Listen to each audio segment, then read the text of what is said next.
ada menteri dalam negeri, gubernurnya nggak bisa dikontrol gara-gara dia tidak hadir dalam sebuah bencana sosial yang harusnya dia ada di tempatnya.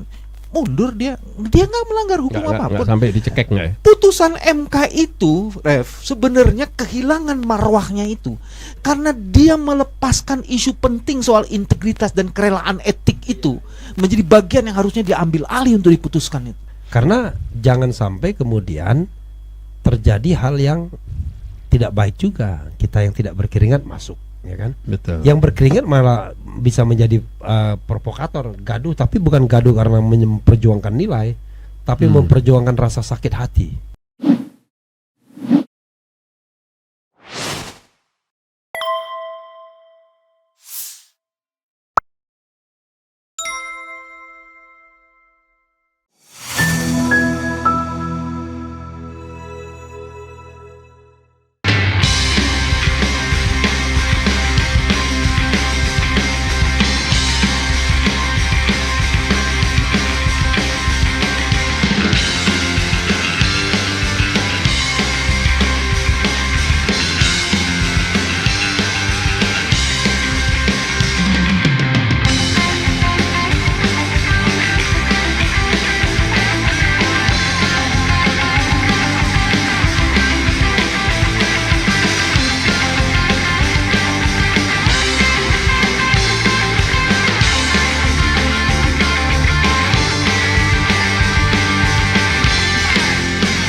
Ada isu lainnya nih Bang Yesus yang saya mau angkat. Silakan. Saya ingat ada satu bagian dari putusan MK itu menyatakan tuh gini. Kalau saja presiden punya kerelaan untuk tidak terlibat yang bisa diasosiasikan sebagai bagian dari cawe-cawe, maka kemudian fairness bisa dibangun. Nah, sebenarnya kalau dilihat lebih jauh, ini ada diskurs yang menarik ini. Ada nilai berupa azas norma sebelum itu menjadi aturan. Nah, MK mengatakan, Refli tadi sudah disebut, bahwa terjadi pelanggaran etik. Padahal tuh etik itu beyond the law. Beyond the law ya? Beyond the law. Dan mestinya Mahkamah Konstitusi itu above. Betul, above. Jadi di atas hukum. Di atas, ya. Jadi sebenarnya justru karena ada pelanggaran terhadap azas dan prinsip, kerelaan itu menjadi sesuatu. Karena itulah yang disebut dengan integritas gitu loh. Iya. Nah, di negara-negara yang sudah civilized, yang sudah beradab banget, dia nggak perlu melanggar hukum. Begitu etiknya itu dipersoalkan, dia mundur. Nah, sekarang saya mau kaitkan ini. Satu-satunya institusi yang hari ini belum ada undang-undangnya, Refli, itu soal presiden. Nggak ada tuh undang-undang kepresidenan Sampai sekarang. Yang lainnya udah ada. Mana yang nggak ada? DPR ada, MA ada, Eksekutif, MK legislatif, ada, iya. semua ada. Dan jangan lupa waktu kita mahasiswa, satu generasi dengan Anies, kita pernah ke DPR mengusulkan undang-undang lembaga kepresidenan. Itu kira-kira tahun 91 atau 92. Jadi sebenarnya isu ini lama sekali, tapi tidak pernah direspons. Karena itulah yang namanya kekuasaan. Kalau ada undang-undang yang mengatur dan membatasinya, maka ruang gelapnya itu memang bertambah sedikit, ruang abu-abunya. Berarti memang dari presiden Saya kasih contoh, sebelumnya juga tidak membuka peluang ini itu. ada teman saya di sekretariat negara dulu, zaman dulu biar aman kan, memang zaman dulu. Mau membiayai wartawan ke luar negeri. Gimana caranya? Kan nggak boleh itu. Wartawan dibiayai ke luar negeri itu nggak boleh pakai uang negara. Apa ininya? Diperbanyaklah nama-nama pegawai sekretariat negara untuk dipakai. Dipakai mendampingi. Jadi subsidi silang. Kan ini kan cheating jadinya kan. Kenapa nggak diatur dalam undang-undang lembaga kepresidenan mengenai hak dan kewajiban presiden, ibu presiden, anak presiden, termasuk juga bagaimana kaitan dengan konflik of interest di bisnis dan lain sebagainya, gitu. Ya, jadi kalau saya balik di situ sebenarnya satu, kita memerlukan penegakan integritas menjadi bagian penting dari sebuah kekuasaan. Karena yang membuat civilized suatu bangsa itu, ya kalau bahasa kita kan, Nabi Muhammad dihadirkan karena untuk membangun akhlak. Betul. Ini akhlak penting. Kita sebutlah itu dalam bahasa yang modern sekarang itu integritas. Iya. Integritas itu menjadi sesuatu, etik itu menjadi sesuatu. Iya, Dia iya. above the law. Sehingga kemudian kita harus mulai membiasakan gitu. Iya. Orang tidak perlu, coba sekarang di KPK kan saling berkelahi sendiri. Bagaimana itu? Harusnya itu orang udah tidak pantas lagi untuk jadi komisioner di KPK, harus keluar dia. Nah, di Jepang itu etik itu menjadi sesuatu itu. Kalau sampai nggak usah melanggar dia, ada menteri dalam negeri, gubernurnya nggak bisa dikontrol gara-gara dia tidak hadir dalam sebuah bencana sosial yang harusnya dia ada di tempatnya. Mundur dia nggak melanggar hukum apapun. Nggak sampai dicekek nggak ya? Putusan MK itu, Ref, sebenarnya kehilangan marwahnya itu karena dia melepaskan isu penting soal integritas dan kerelaan etik itu menjadi bagian yang harusnya diambil alih untuk diputuskan itu. Tahu. Itu lepas ya? Lepas itu. Tapi kita bisa rekatkan lagi, yaitu menjadi sebuah landasan bagi Jokowi untuk mengundurkan diri. Ya kan? Ada sebuah pernyataan dari lembaga yang terhormat bahwa saya sudah melanggar etika. Saya tidak melanggar hukum, alhamdulillah. Artinya saya tidak melakukan perbuatan kriminal. Tapi saya melanggar etika, dan bagi saya itu sesuatu yang jauh lebih berat, above the law, lebih tinggi dari hukum. Karena itu saya, Joko Widodo, mulai hari ini mengundurkan diri sebagai Presiden Republik Indonesia. Gimana saya? Bapak, Cocok? Jangan ditinggal saya, Pak. Hah? Saya belum aman jadi wapres, Pak. Refli, Ya nggak mungkin, itu Bos. bisa dikaitkan dengan TAP MPR yang berkaitan dengan etika Nah, pemerintahan. kecuali Ini ada berproporsi undang-undangnya. negara. Jadi Ya. saya ingin mengaitkan ke situ. Seharusnya MK itu mengambil alih itu. Kan dia kemudian argumennya kalau dilanjutin di putusan MK itu, pertimbangannya dia mengatakan gini, karena belum ada aturan-aturan pasal yang mengatur bahwa etik yang melanggar itu akan mendapat sanksi, maka kemudian kita tidak bisa memakai dalil untuk mestinya kalau menurut saya kamu lakukan kesalahan yang sangat fatal dan fundamental banget. Itu justru harus diambil karena itu kan yang against prinsip-prinsip pemilu itu.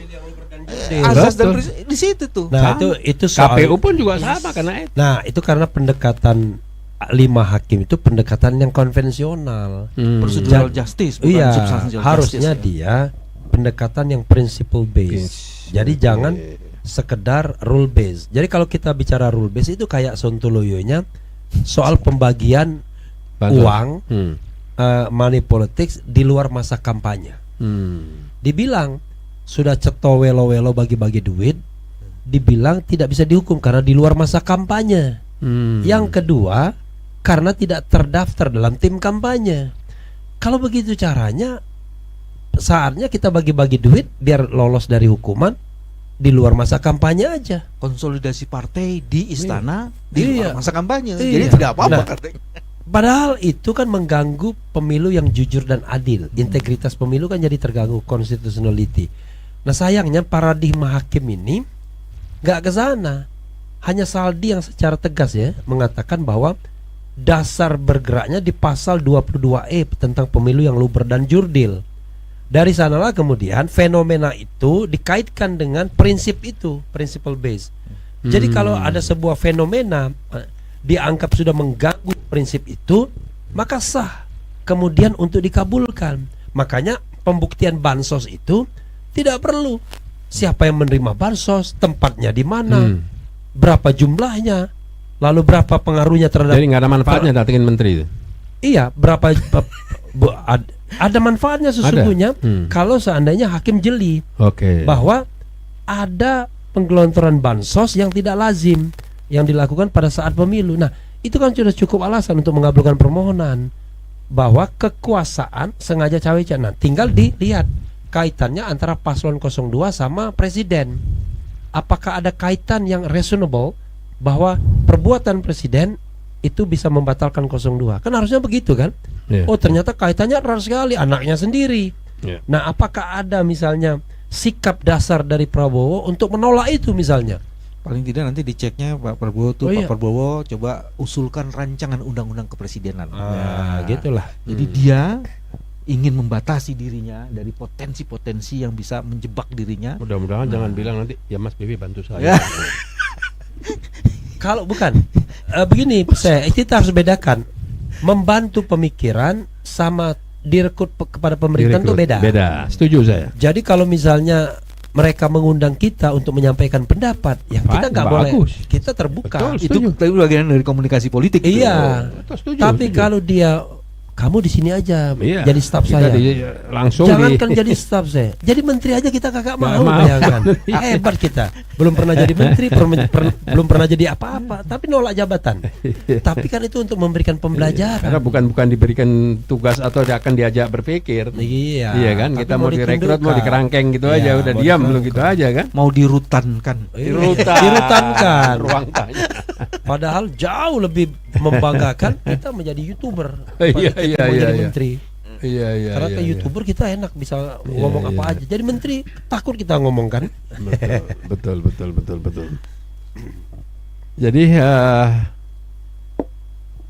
obrolan hari ini memang benar-benar dahsyat ya. Namun dalam kedahsyatan yang kita obrolkan ini ternyata seluruh perangkaian permasalahan ini bermuara hanya di satu orang. Nah, yang ini yang tidak boleh dibiarkan terlalu lama.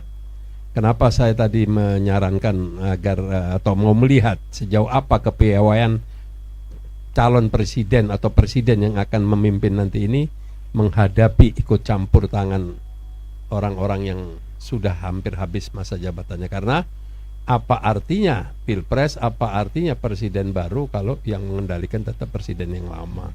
Karena tidak menutup kemungkinan kaki satu sudah ada di dalam dan ring 1, ring 2 semua di bawah kendali. Jadi kita mau lihat sampai sejauh apa kepatriotan Prabowo dan keberanian dan ketegasan Prabowo. Karena bagi saya pribadi, kalau bicara hitungan kebohongan kok kayaknya masih minim atau kurang atau hampir kecil sekali lah kebohongan-kebohongan dari Prabowo dibanding kebohongan-kebohongan yang sudah dilakukan oleh presiden sebelumnya, yaitu Jokowi. Jadi inilah masih poin-poin yang masih bisa kita harapkan. Dan namanya presiden tuh presiden harus fresh. Fresh. Kalau nggak fresh bukan presiden. Betul. Berharap begini, Iya. bahwa Presiden Prabowo tidak berambisi untuk merekrut semua orang. Cukup orang-orang tertentu saja yang memang berjasa pada pemenangannya, dan itu memang suitable person, orang yang tepat, ya kan? Jadi bikinlah kabinet yang memang bukan sekedar bagi-bagi jabatan, yang memang benar-benar, tapi dari orang yang memang berjasa bagi dia. Karena jangan sampai kemudian terjadi hal yang tidak baik juga, kita yang tidak berkeringat masuk, ya kan? Betul. Yang berkeringat malah bisa menjadi provokator, gaduh, tapi bukan gaduh karena memperjuangkan nilai, tapi memperjuangkan rasa sakit hati. Kadang-kadang kita juga dipersoalkan, wah ini sakit hati karena tidak mendapatkan jabatan. Saya daripada mendapatkan jabatan lebih suka saya nasi Arab Larazeta ini. Mantap. Ini closing statement apa gimana? Karena Revi. Karena sudah ada peringatan dari monitor kita, ya kan. Kalau dari Mas Bebe, saya harapkan ada closing statement yang benar-benar bermanfaat bagi masyarakat. Oh, tadi nggak bermanfaat. Oh, sangat. Yang dari Bung Refli sudah. Ini closing statement ini. Itu sesuai dengan programnya Pak Prabowo, nasi Arab kan akan memberi makan siang gratis.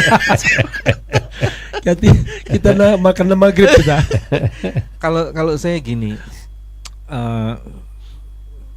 ikhtiar sudah dilakukan, walaupun mungkin belum sangat optimal. Nah, orang-orang yang cerdas itu adalah orang-orang yang kemudian mengambil posisi baru dalam situasi yang sekarang ini untuk terus menghidupkan harapan. Dan caranya adalah harus tetap optimis walaupun kegelapan luar biasa. Karena harapan hanya bisa dibangun dengan optimisme. Tapi juga jangan lupa bahwa kita harus nyiapin barisan gitu. Ya. Iya. Karena kalau nggak nyiapin barisan, cuma sendiri-sendiri optimis itu nggak bagus Iya, iya, juga iya, gitu. iya, iya, Dengan iya. syarat-syarat yang tadi Iya, kita sudah iya, diskusikan iya, bersama iya, iya, dengan iya. Bang Yusuf dan Refli. Setuju saya, optimisme kita bangun, terus kedua kita harus melakukan evaluasi yang mendasar, ya kan, introspeksi apa kekurangan, apa kelemahan, dan kita harus juga berpikir pola berpikirnya lawan. TSM dan lain sebagainya lah, kurang lebih apa yang akan dilakukan oleh mereka kita juga bisa mempersiapkan. Itu baru kita bisa mengimbangi apa yang akan dilakukan oleh lawan. Tapi kalau kita dengan pola dan cara kita sendiri yang tidak ada kaitannya dengan apa yang akan dilakukan, ya contoh sekarang yang kejadian, sana nyiapin kecurangan, kita nyiapin kemenangan, ya nggak nyambung.